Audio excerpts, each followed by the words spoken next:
Hello each and everyone, my name is Deepali. Welcome to Gudan classes. कैसे हैं आप सब? आई होप आप लोग सब अच्छे होंगे और हम चाहते हैं आप लोग अच्छे ही रहें। देखिए, प्रीवियस वीडियो में हमने क्या पढ़ा था? समीर एक और समीर दो की स्टोरी पढ़ी थी। ठीक है, समीर एक और समीर दो की स्टोरी पढ़ी थी ना हमने। तो उसमें क्या पढ़ा था हमने? उसमें हमने देखा था कि समीर एक जो था, जो इंग्लिश बोल लेता था और अच्छी स्कूल में भी पढ़ता था, ठीक है, और साइकिल पे जा रहा था। और समीर दो जो था वो क्या करता था? न्यूज़पेपर बेच रहा था। समीर एक और समीर दो की मुलाकात कहाँ पे होती है? ट्रैफिक सिग्नल पे होती है। और फिर उन लोगों की बातचीत आपस में शुरू हो जाती है। बातचीत के दौरान हमने सब कुछ पढ़ा था। और अगर आपको और भी चीजें जाननी है तो आप क्या करोगे? प्रीवियस वीडियो देखिए, समीर एक और समीर दो की स्टोरी। उसमें आपको पता चल जाएगा डिटेल में कि क्या स्टोरी थी। ठीक है बच्चों, अब हम आगे पढ़ते हैं।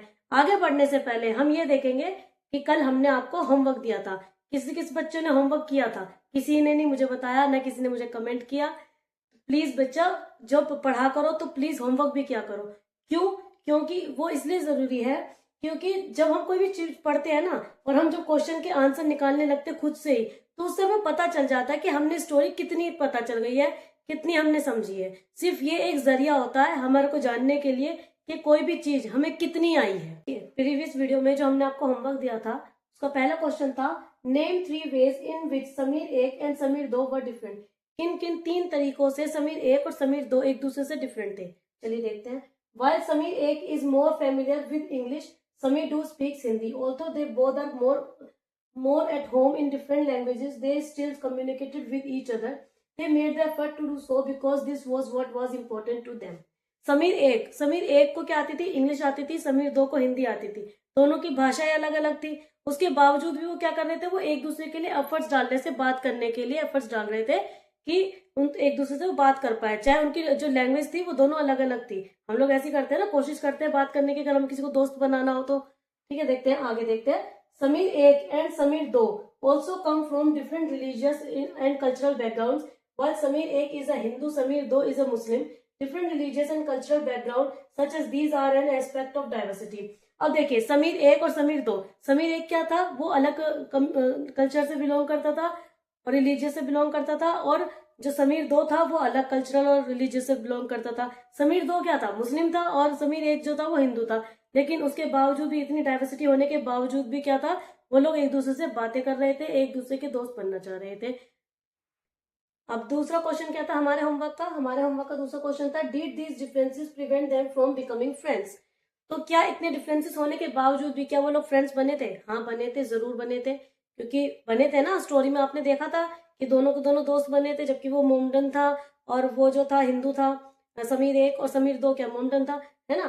तो ऐसे ही क्या है, हमारे हमारे देश में भी अलग अलग रीजन में अलग अलग लोग रहते हैं, अलग अलग भाषा बोलते हैं, अलग अलग खान पान रहन सहन सब अलग अलग है। उसके बावजूद भी क्या है, हम लोग सब एक ही देश में रहते हैं, मिलजुल कर रहते हैं। इस बुक के अंदर आपको एक और चीज दी हुई है, एक बॉक्स देख रहे हो आप? इस बॉक्स के अंदर क्या दिया हुआ है? बॉक्स के अंदर दिया है कि make a list of the festival that might have been celebrated by the two boys.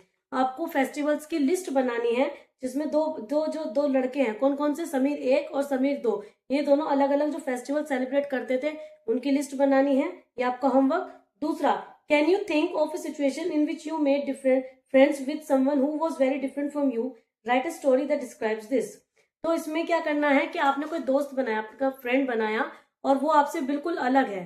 तो उस चीज के बारे में आपको क्या करना है? स्टोरी लिखनी है। और उसको इस तरह, जैसे ये बनाई हुई है ना कि दोनों अलग अलग थे, समीर एक और समीर दो, इसी तरीके से एक अपने आप पास से आपको एक स्टोरी लिखनी है और इस चीज को डिस्क्राइब करना है। ठीक है बच्चों, आगे देखते हैं हम। To their diverse religious and cultural backgrounds, there are other ways in which Sameer एक and समीर दो are different from each other. इसके साथ साथ हम देखते हैं कि समीर एक और समीर दो दोनों ही अलग अलग बैकग्राउंड से बिलोंग करते थे। समीर एक क्या करता था? स्कूल जाता था। और समीर दो स्कूल नहीं जाता था, वो न्यूज़पेपर बेचता था। आगे देखें, why do you think Sameer did not attend school. क्या लगता है आपको, क्यों नहीं जाता था स्कूल?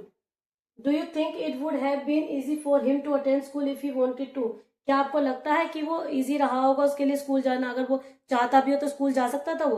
क्या ये फेयर सिचुएशन है कि एक बच्चा स्कूल जा रहा है, दूसरा नहीं जा रहा है? तो ये आप अपना ओपिनियन देखिए कि आपको लगता है कि फेयर सिचुएशन है कि कुछ बच्चे पढ़ पा रहे हैं, कुछ बच्चे नहीं पढ़ पा रहे हैं। क्या था? Sameer though did not have the opportunity to attend school, perhaps you have noticed that there are several people in the area where you live who are poor and who don't have enough to eat or wear, and sometimes not even a place to live. This difference is not the same as the one we have seen earlier.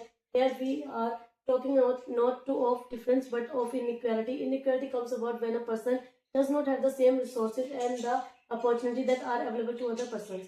देखिए, समीर 2 जो था, समीर 2 क्या था, वो school नहीं जाता था। और ये ऐसा नहीं है कि हम लोगों ने पहली बार ये देखा था कि भाई कि बच्चा जो है स्कूल नहीं जा रहा। हर जगह हम लोग ये चीज देखते हैं, है ना। कोई गरीब है, कोई अमीर है, कि कोई इतना गरीब है बेचारा कि उसके पास ना तो पहनने के लिए कपड़े, ना खाने के लिए खाना है, ना उसके पास रहने तक की जगह है, तो बेचारा वो स्कूल कहाँ से जाएगा। और ये डिफरेंसेस नहीं है जो समीर 1 और समीर 2 के बीच में थे, ये क्या है, इनइक्वालिटी है। इनइक्वालिटी मतलब कि एक बच्चे को तो सारी चीजें प्रोवाइड हो रही हैं और दूसरे बच्चे को सारी चीजें प्रोवाइड नहीं हो रही है, उसको बहुत ज्यादा स्ट्रगल करना पड़ रहा है। इनइक्वालिटी सिर्फ अमीरी और गरीबी को लेकर ही नहीं थी, इनइक्वालिटी कास्ट सिस्टम को लेकर भी थी। कास्ट सिस्टम यानी इनइक्वालिटी इज इक्वल टू, ठीक है। According to this society was divided into different groups depending upon the work that people did and they were supposed to remain in those groups. So if your parents were potter, you could only become a potter, nothing else. तो पहले क्या होता था इस caste system में कि जो इंसान जो काम कर रहा है उसके काम के आधार पर उसको उस ग्रुप में डाल दिया जाता था, ठीक है। तो क्या होता था कि जैसे कि मान लो कोई कुम्हार है, कुम्हार का जो बेटा होगा वो भी कुम्हार ही बनेगा आगे चल के, वो राजा नहीं बन सकता। क्यों? क्योंकि उस टाइम पे उस ग्रुप में उसको डाल दिया गया है कि कुम्हार का बेटा कुम्हार होगा, राजा का बेटा राजा ही होगा, ठीक है। आगे देखते हैं। This system was considered irreversible to change your profession. It was not considered necessary for you to know anything more than what you needed in your profession. देखिए, तो इस सिस्टम में क्या था, इस सिस्टम को आप बदल नहीं सकते थे उस टाइम पर।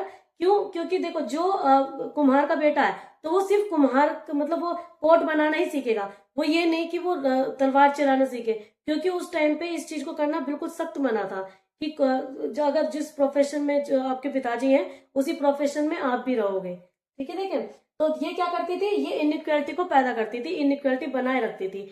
आगे का टॉपिक अब हम नेक्स्ट वीडियो में पढ़ेंगे। और आपको अगर ये वीडियो अच्छी लगी हो तो please like and subscribe my channel golden classes. Thanks for watching.